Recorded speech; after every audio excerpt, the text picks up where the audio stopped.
Welcome to episode 24 of the Inside Real Estate Podcast. I'm Brian Castro, your host with Virtual Vista, and this podcast is for people who want to get an inside look at anything in and around the real estate industry.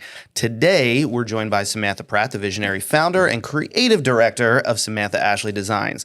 Known for her impeccable eye for detail and innovative approach to luxury interior design, Samantha transforms spaces by blending modern aesthetics and a timeless elegance.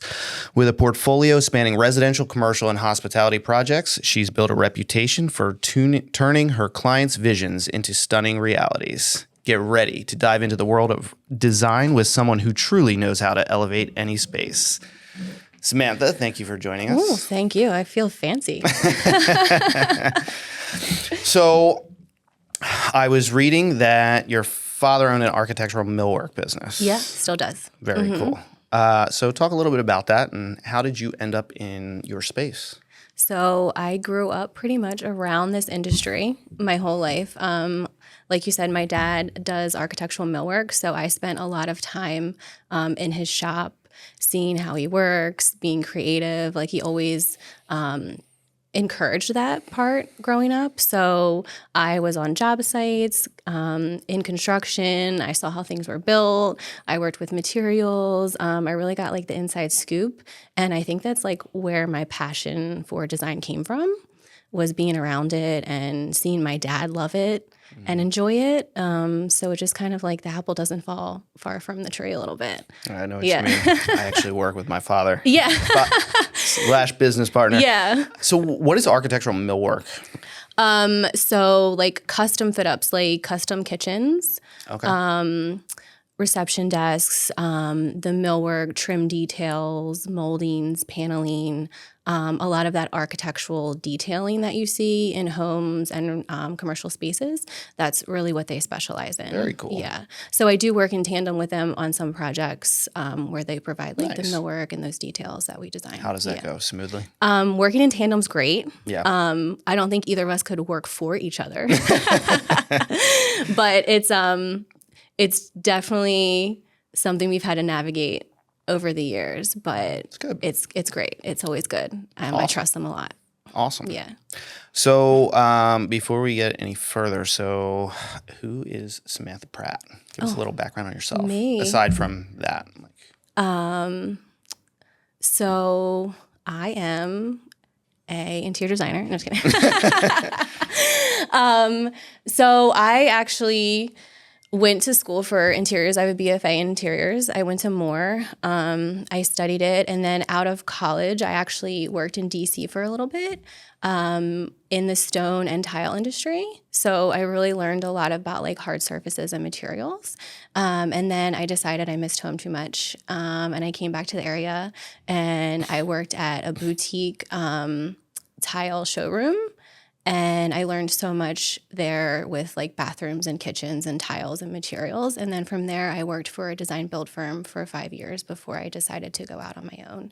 So a lot of really valuable experience working for a firm. I saw like from start to finish with the construction process. I got to be on site for a lot of things. I did design with a team. I worked with a lot of different people and clients and vendors. And then I actually was crazy and got pregnant and decided to go out on my own while I was pregnant. Definitely crazy. Yeah, you do a lot of crazy things when you're pregnant.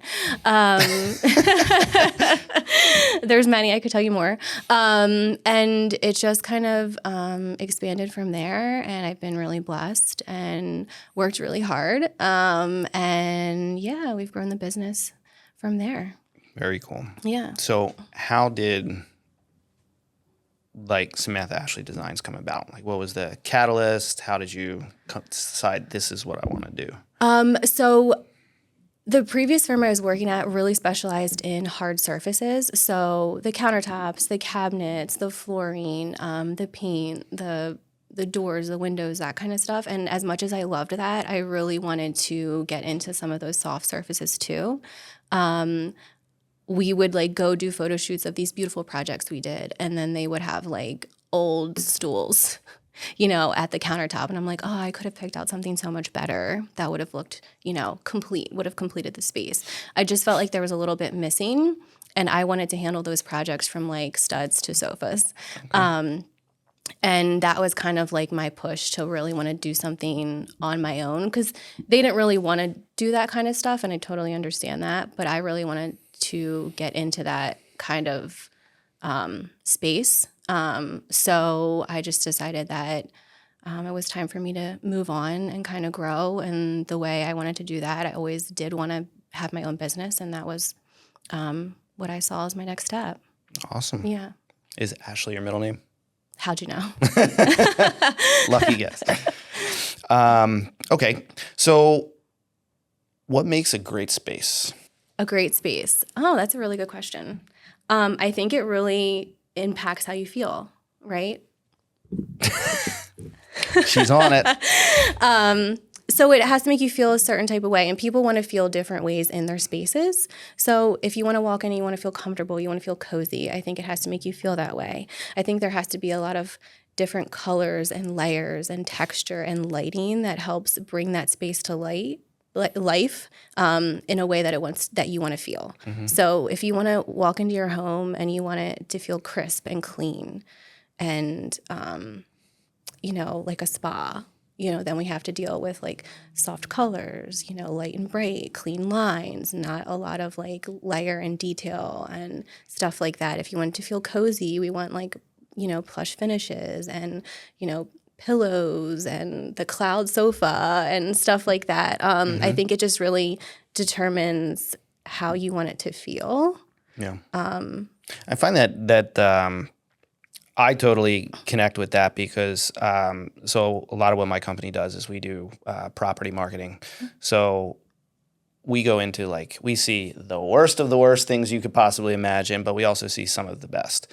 And it's not always about the size or scale of the property. It is about how it's put together and all of that. And you walk into some places and it's just like, this place is a no-brainer. Like, this is a really nice space and and it is all of those elements. And sometimes you can't pinpoint it's just one thing. It's the combination of how it all brings it together. Did you ever walk into a nice hotel or in a nice hotel room and you're just like, oh, it feels like home. Like, it feels relaxed. Like, you feel like, I'm going to have a really nice sleep here. I'm going to feel like it's because everything is coming together perfectly and it's making you feel comfortable. Do you go for that hotel vibe? I wouldn't say necessarily unless it's inspired by, but in a sense, I want it to feel like if it's a bedroom, example. I want it to feel relaxed. I want you to feel like you can sleep well. I want you to feel, comfortable. And it's like your sanctuary, right? Yeah. And you have to feel, I feel like if you're traveling, you want to feel that way. Yeah. In a space that you're sleeping in, right? Yep. But I have been in places where I'm uncomfortable, but there's nothing there that's uncomfortable. But I'm this feels off. Is my back towards the door? Am I sitting at a counter that's positioned weird? Or is the table, should there not even be a table here in this restaurant? Are they trying to fit extra people in? You know what I mean? Those are the things that kind of make you feel uncomfortable. And you're I don't really know why, but it's just not a cohesive design. 100%. I've been in people's houses. Maybe it's for a friend's house or whatever for dinner. And it's there's just something that's I don't want to spend an extended period of time here. Yeah. But then there's other ones that can be the most humble setting or anything like that, and it's just it works. The function, the flow, the materials, it feels right. Yeah. Definitely. All right. So, known for blending modern aesthetics and timeless elements. Talk about that. So I would say our style is a little bit more transitional, but we have a modern flair. So I really take into consideration clean lines and shadows and simplicity, but warm, cozy comfort in it. Okay. Yeah. So that's what do you mean by timeless elements? Things that are not going to go out of style. Things that you'll love for the rest of your time. That you could look at and be I did this 20 years ago and I still love it. Okay. And people are still doing it. True. Mm-hmm. What's an example of something like that? I would say white trim. Right. So that's if you want to keep something simple and elegant and timeless, white trim, people always do that, have always done that, and will probably always do that. A raised panel cabinet door. Okay. I feel like I've always seen it. I've always seen it done ever since I was little, and now, like, I still see it in kitchens. It's just how you do it and how you blend it with everything else to make it timeless. I've noticed in some houses that are being not necessarily like big scale new construction, but some more custom jobs that a lot of the builders are focusing on more detailed trim than just like the basic stuff. Do you think that and if you like look at the older homes, like something maybe built from like the 17 or 1800s, that they had more detail in those areas as well. Do you think a lot of that's coming back? I would say yes. Like the layers, like maybe like the 2-piece baseboard, 3-piece baseboard, like those kinds of things are coming back. The paneling on the walls, like not like the old school paneling, but really pretty, like detailed millwork. And that's something that like won't go out of style. That's something that people will be like, oh, I'm keeping that. Like, you know, they're not going to want to like rip that down. Yeah, I think the details are important, but you can also do those in a modern way that are still timeless.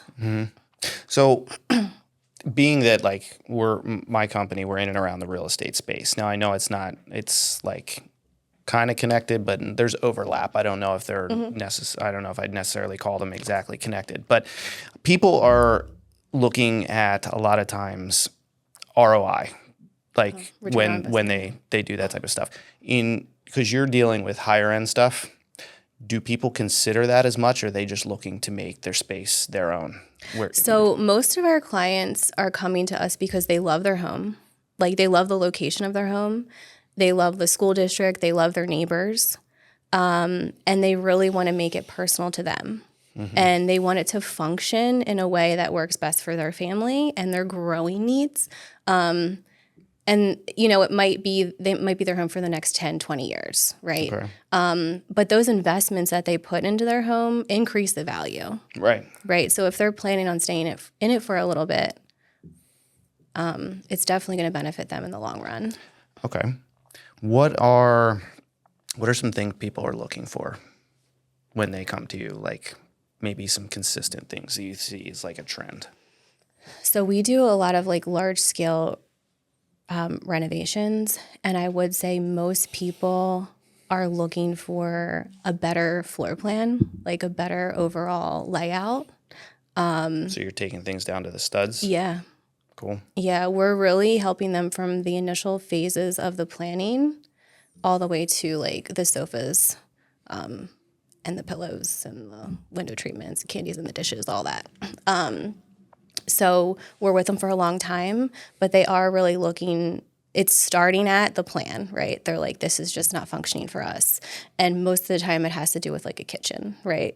So that's the main pain point, and then it kind of branches off from there. Yeah. And then other things kind of get rearranged to make it more of a beneficial space for them and useful. Yeah. Yeah. Okay. Talk about your process, like concept to completion.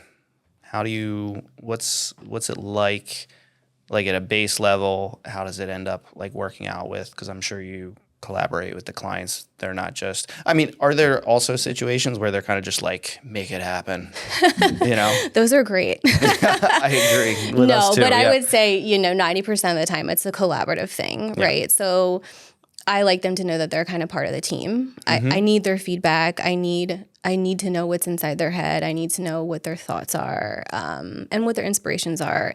And most of all, I need to know what's not working with their space, what they don't like, and how we can make it better for them. So it's really me listening a lot and us asking like the right questions to kind of get them to the space that they need. So we'll start out with like a design kickoff and conceptual planning. And then we'll go into like a detail phase where we're nailing down all the selections. We're saying what's inside the cabinets. We're doing our, construction documents and drawings. And then we're pricing and ordering and preparing for construction. And then there's installation. Cool. So with your background and everything, it seemed like you had all the requisite tools to start this business. How was it starting it? And like how much Like, were you good at this right off the bat? Or You learn by your mistakes. yeah, no, for sure. But I would say, being around it and having had the experience and the degree and the knowledge definitely certainly helped. And then also like already knowing some contractors and vendors and, people to turn to and shop from and, seek advice from has been so beneficial in my business, and having those mentors has been great. And then the people that trust me to do their projects has been wonderful, but it's not easy. But I learned how my business should work along the way. The process is important to us.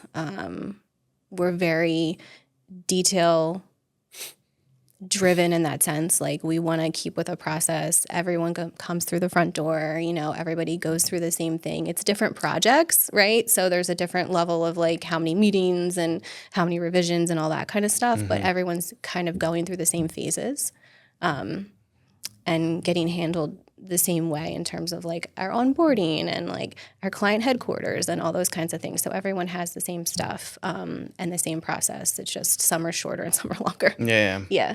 Absolutely. So there's a book called Blue Ocean Strategies. I don't know if you know it. No. But should I read it? I should. You should, yeah. actually. So the concept is a blue ocean is like there's blue oceans and red oceans, right? So a red ocean is one filled with sharks where you're kind of you're tied in, like your business is just one of many, right? Blue ocean is where you kind of create a unique space for yourself. So even on paper, you may be the same type of business as others, but you've created something so unique that you really don't have competition. Would you say that that's what you've created for yourself? I mean, I think there's definitely firms out there that do something similar, but I like to think that we are so detailed in our process and know exactly how to push a client through that and to navigate that with them, that our service is turnkey and they're kind of left with doing the fun stuff. Right. And we're kind of figuring out all that other stuff on the back end for them to where they can go enjoy their life. So you guys are doing the heavy lifting. And we're doing all the heavy lifting. They just get to enjoy it. Yeah. That's awesome. Yeah, I mean, you gotta imagine for some of these people, it's a big money drop, and it's a big undertaking. Right. Yeah, and if you don't have someone planning it and knows how to execute it and detail it, you can spend twice as much money fixing it. Yeah, so absolutely. The value we bring is that you do it once. Yeah. Right. And ultimately, we probably save you money in the long run. Sure. Because it's planned. Yep. And decided, and then you can go take that vacation and not worry because we have it under control. Do you tell them, go take a vacation? You go take a vacation, we'll handle your projects. Yep, absolutely. So with you ripping apart somebody's house for some of these projects, right? And I guess if it's a word of mouth, if it's a referral, that helps. But how important is trust in your business? And what do you do to earn that trust from your clientele? So we have our preferred contractors that we work with, architects that we work with, our vendors who we've vetted over a decade. We've had relationships with these people for so long. And those are the things I think are valuable when it comes to trust. Like when you're coming to us, like you get all the right people. You don't have to figure that out on your own. We've done that for you. And it is trust, right? So like we do what we say we're going to do, right? So we're telling you we're going to do this, we're going to do this. We're telling you it's going to get taken care of, it's going to get taken care of. We're telling you it's been ordered, it's been ordered. You know what I mean? Like that's how we're gaining trust. Well, aside from that, but I mean like sometimes, so you talked about how it is a collaboration, right? So with that being the case, but sometimes I'm assuming there's cases where you have an idea or a suggestion that maybe they didn't think about and maybe is a little outside of their comfort zone in some cases. Like, do they trust, do you ever get people that are very apprehensive about going with you, or do you build that level of trust to where they're just like, so we will show it if we think it's the right thing, right? And then we do provide not only like a floor plan elevation, but 3D renderings. So before you've committed to this, you're going to see it in 3D and you're going to know what it's going to look like. Okay. So you can visually say like, oh, okay. Because, people like, it's hard to explain it in a plan sometimes. Sure. For me, I can see it in my head. Right. But we're providing them with the elements to visualize it all the way through. So they feel confident when they make that decision that like this is what they want to go with. Even if it is the craziest thing and they're like, oh, I see what you're talking about. That's cool. Yeah. And I do feel like people are coming to us for those ideas. Yeah. Right. So we're always going to show them, what we think is. It's an art. Yeah, is I think super so. cool, even if they haven't necessarily asked for it. But sometimes you don't know what you want, and that's us asking the right questions and figuring it 100%. out. So, Yeah. but that does gain some trust too. And then the renderings, and I'm just upfront and honest in me. So if I'm like, you might like that, but I don't think that's what you want. Right. Sure. I'm happy. Sometimes you have to say save people that. from themselves, Yeah. right? No, Yeah, because I don't want them lackluster when it's done, right? I don't want them to be disappointed. No. Even though I knew that wasn't what they wanted, but they thought they wanted it. How rewarding is it when you get to see the reactions? I would say the most rewarding part about what we do is seeing it from the beginning to the end.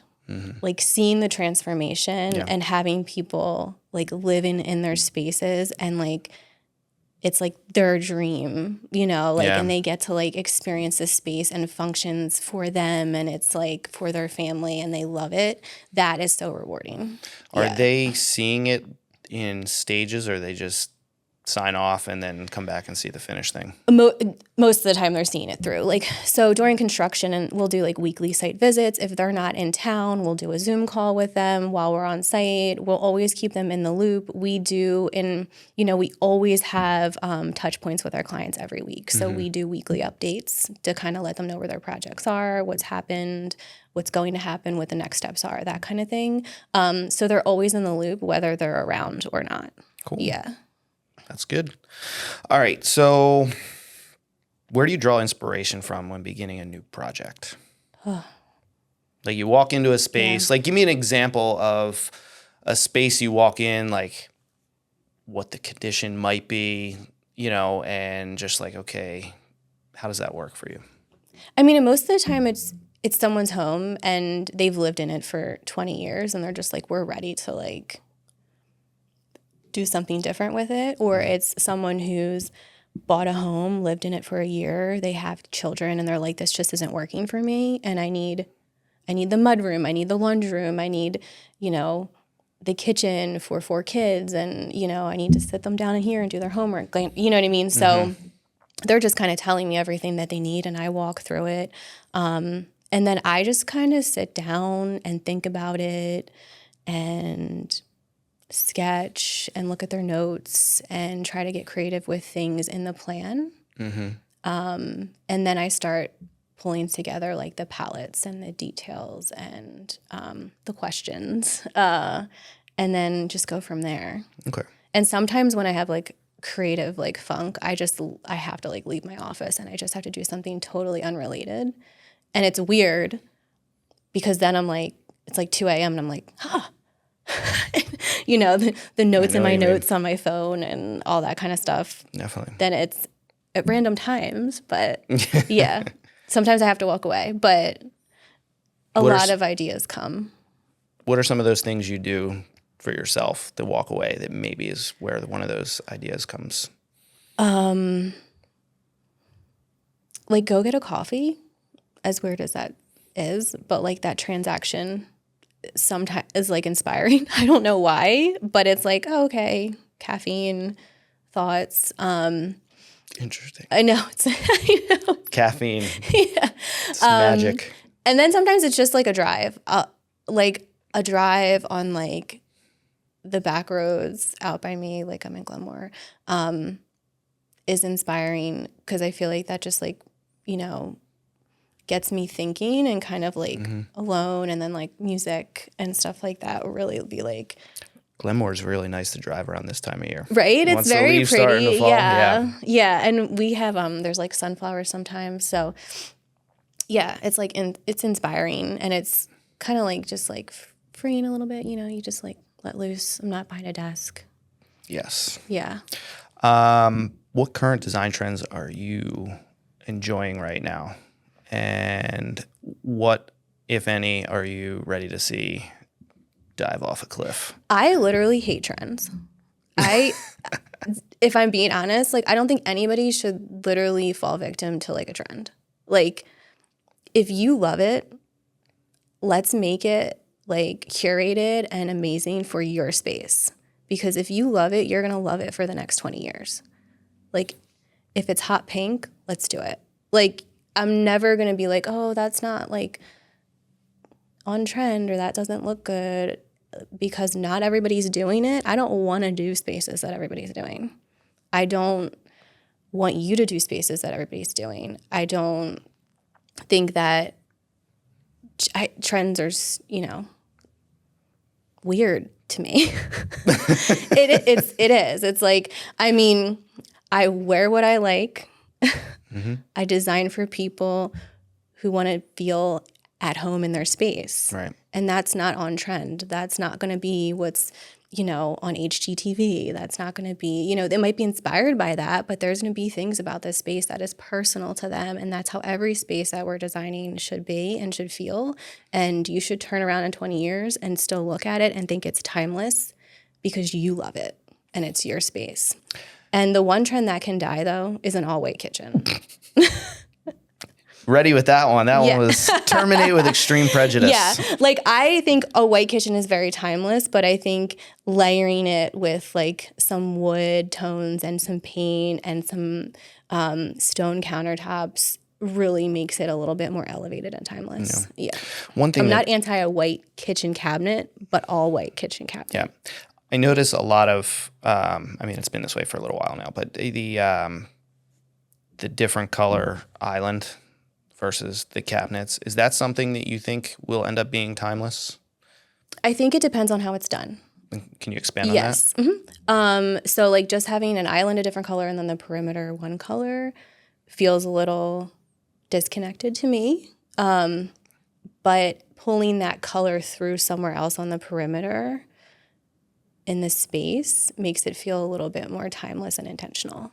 Okay. Yeah. What about rose gold or gold I like fixtures? mixing metals. Like I like mixing metals. Like I like the gold, but I think like let's mix it with some black, or, you know, polished nickel instead of polished chrome feels a little bit more elevated to me. Stuff like that. What about lighting? Lighting's huge. Talk about it. Lighting is like can make or break a space.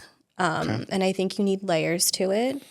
I think you need, you know, different kinds of light, different elements of light, different uses for it. And I think that can really make the space feel like too sterile or nice and cozy. Like the under cabinet lighting or the pendants. And then, I mean, I don't love recessed lights, but there's so many different ways to do that now. I think they're nicer than they used to be when they're like the wafers versus the inset. I really like the ones that don't have the trim, so they're just like they look like they're in the drywall. Yep. Yeah. So things like that, and we really do think through those things when we're working with our clients, like the electrical plan. What are the recessed lights? What are the pendants? What is the under cabinet lighting? What actual thing is it? And that really helps bring the space to life and also make it feel intentional for you. Yeah. So you'll work on any space in a house, right? Like bathrooms, kitchens, living spaces, all that type of thing, right? I just won't go in a crawl space. Sorry. Yeah. I can't do it. I've been asked to go into crawl spaces. I'm like, what do you want this for? That's like one thing I'm like, I'll take a picture. They make movies about that and not the happy ones. Okay, so out of all the different types of spaces in a home, do you have a favorite? Not to say you don't like the other ones, but do you have a favorite space that you like to put your touch on? Like to design in? Mm-hmm. I would probably say I love kitchens. And like primary suites. So I really like primary suites and kitchens. Primary suite because it's usually like the bathroom, a sitting area, and a bedroom. Mm-hmm. So I like doing all those cohesively like together. Mm-hmm. We've had a lot of success with those kinds of projects. Kitchens, it just is like, it really is like the heart of the home, right? Mm-hmm. So that is like the space that they care about the most of the time. And we're really like usually changing that a lot. Yeah. So I like that aspect of it to where it's like we really get to like customize this completely for our clients. What is in a kitchen? What is either an element you start with or would consider the most important piece that you kind of build around? That's a good question. Appliances are critical. Okay. So we really like to see them make those decisions pretty early on because that kind of determines where things get placed and how big of a space we need for those things. So like, do you want a double oven? Do you need one oven? Do you want 2 dishwashers? Like we've had clients who have 2 dishwashers. Do you like refrigerator drawers? Do you want a Sub-Zero? Do you want, the fridge freezer or the combination? So a lot of those things drive the design a little bit. Okay. So figuring that out in the beginning is pretty critical. What about like the light fixture, like the main light fixture in a kitchen? Is that critical or not really? I would say if it is like... So I've seen some pretty fancy ones. Yeah, so there's every kitchen's going to be different, right? So not every kitchen has like that focal point of a light. Mm-hmm. But if someone's really like... And a lot of our clients are different. They're like, I want like stone, stunning marble. Like that is so important. So like we'll start there because things might drive... Every other decision might drive that from that, right? So it just depends on the client and the layout of the kitchen. So there's not always a space to do like a, focal point, sure, lighting piece. But if it is critical, then we detail in on that pretty early on and kind of drive other decisions from that. Cool. In a master suite, do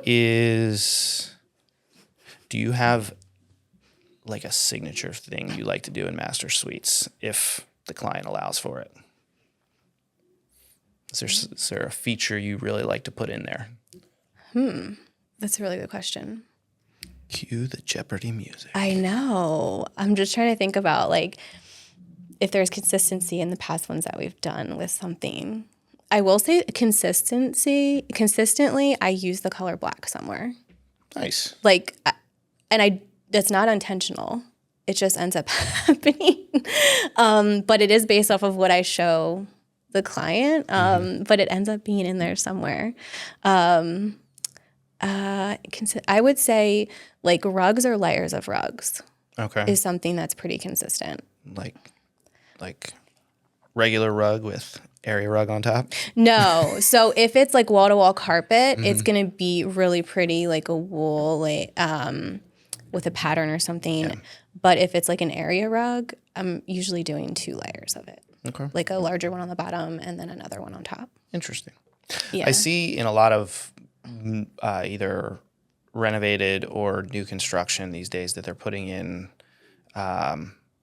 some like a wet bar, some way to have like some kind of drinks or coffee space in there now. Is that something that you're seeing a lot of and or incorporating into what you do?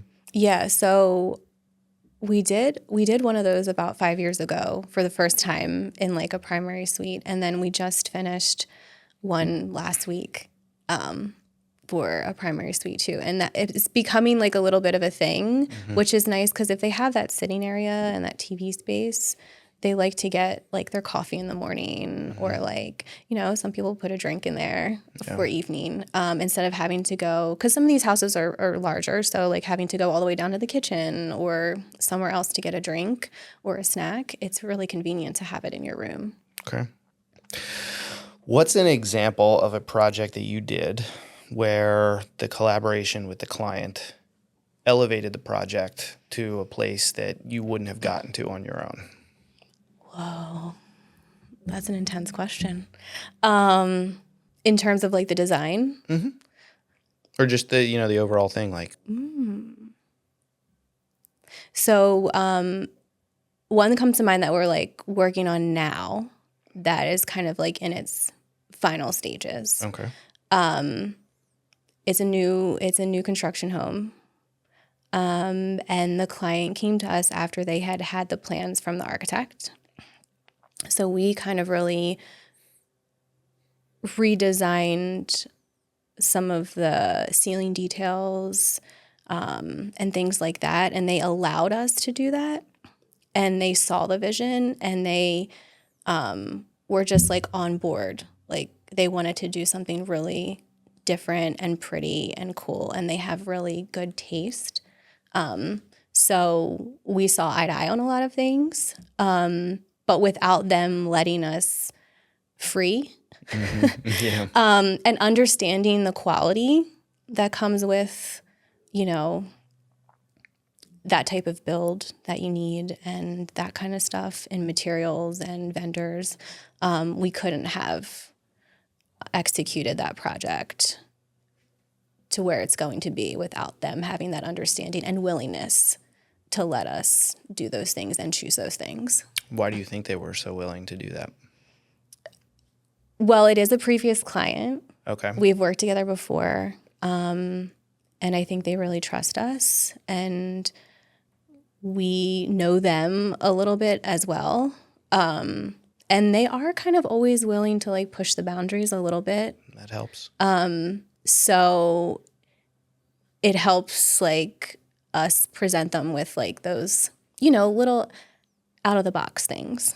And I would say 9 times out of 10, they do it and they like it and they think it's cool. Yeah. Yeah. So that type of working relationship with a client kind of further takes the handcuffs off, kind of just unleashes you and to do what you do.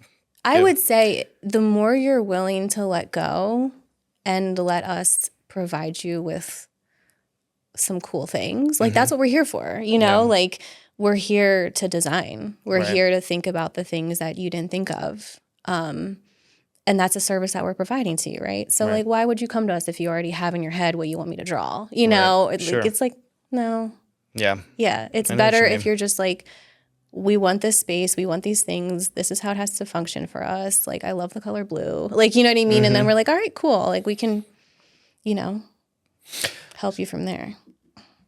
So let's talk about luxury design, right? Is that something that for you, is that extremely high end, or is it just the design that makes it luxury, or is it both? I think it's a combination of both. Okay. I do think to an extent you get what you pay for in terms Tell of... that to HGTV. Yeah, in terms of materials. I mean, it could be, it's in terms of the designer you pick, to the contractor you pick, to the vendors you choose to work for, to the overall layout and design. I do, we have standards to That's good. things that we're going to specify or we're going to show you. Like, we know a lot about materials and the longevity of things. And that's said, that's to be said too with like our contractors and our architects and stuff. Like, we know the quality of work they produce. So it is a luxury, right? Like, you are getting these services from these professionally trained people, at your, like, you're getting it because of us, but Yeah. Like, I don't think that there's a way to do something luxury on a budget. Like, Right. everybody has a budget. I get Yeah. that. But they have to be realistic. Right. They're realistic budgets. And there's, there's levels to the luxury. But I don't think that it's like, are you asking, like, can you get a luxury space at Home Depot?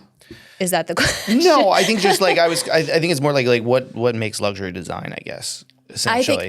So I think to having a luxury design is having those services, right? Is you're coming to us because we know the best person to do your project. We know the best vendor to work for. So it's the level of the work. It's the quality of the materials, the quality of the work, and we already know who to use and who to go for. And it's such an oversaturated like market of like people who are contractors and people who are, like people who can install flooring, and they're not all created equal.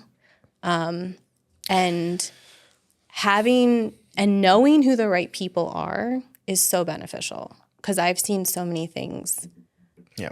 So you're able to one reason you're able to bring this to people is the relationships and the network and all of that you put together. Yeah.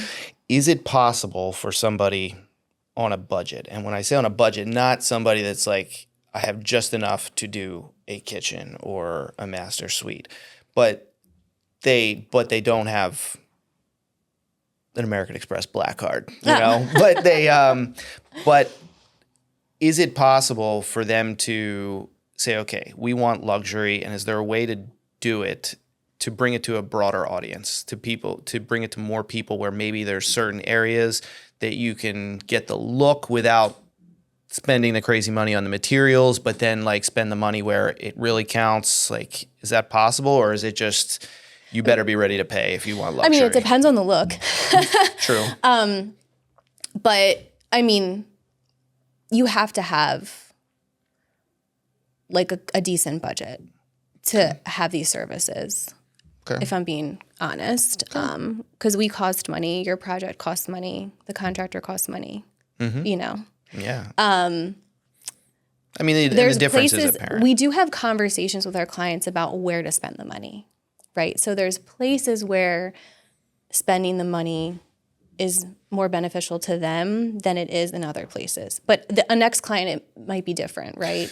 So it's a good way to say it that maybe like you're gonna help them get the most out of their budget. Correct. In a way. Yeah. So you'll get like them, we will do that. You'll get the best for it. Yeah, but the budgets start realistically. Like Right. we can only do a kitchen for this, so, but yeah.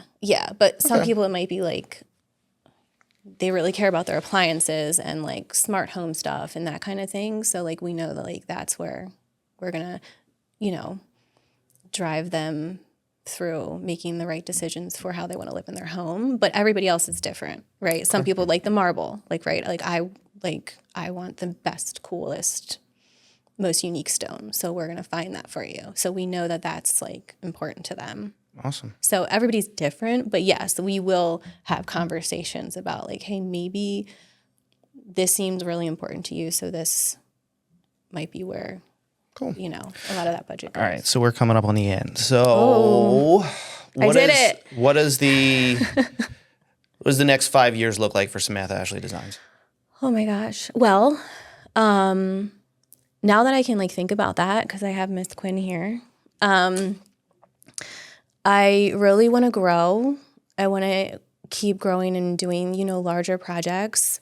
We did our first Shore Point this year and I enjoyed it. So I wouldn't mind doing a few more of those for the right people and,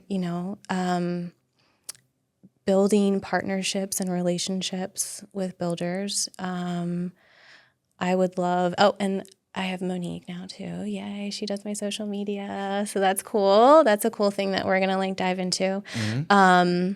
I just want to grow and scale and do lots of remodeling, large-scale remodeling projects. I'm not really sure, but I'm just taking it day by day. I'm trying to be months ahead right now. That's good. Okay. How do people get in touch with you?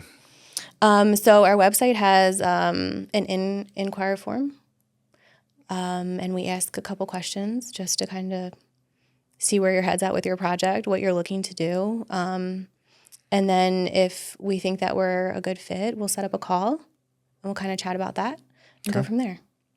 Cool. How can they find you on social media? At Samantha Ashley Designs. Okay. Instagram and TikTok and Facebook. Very cool. Yeah. I had to look at her. Are you dancing in your TikToks yet? No, I'm not going to do that. And then one thing we ask all of our guests, will you send us off with a positive message to the world? A positive message. I feel like I'm just positive all the time. It's like the glass is half full. That's always a winner. Like being positive, like you'll get positive, right? So like if you give out good vibes, you'll get good vibes. So always see like the positive things in everything, and it'll just come back around to you. Love it. Yeah. Samantha, thank you. Yeah. You're welcome. That was really hard.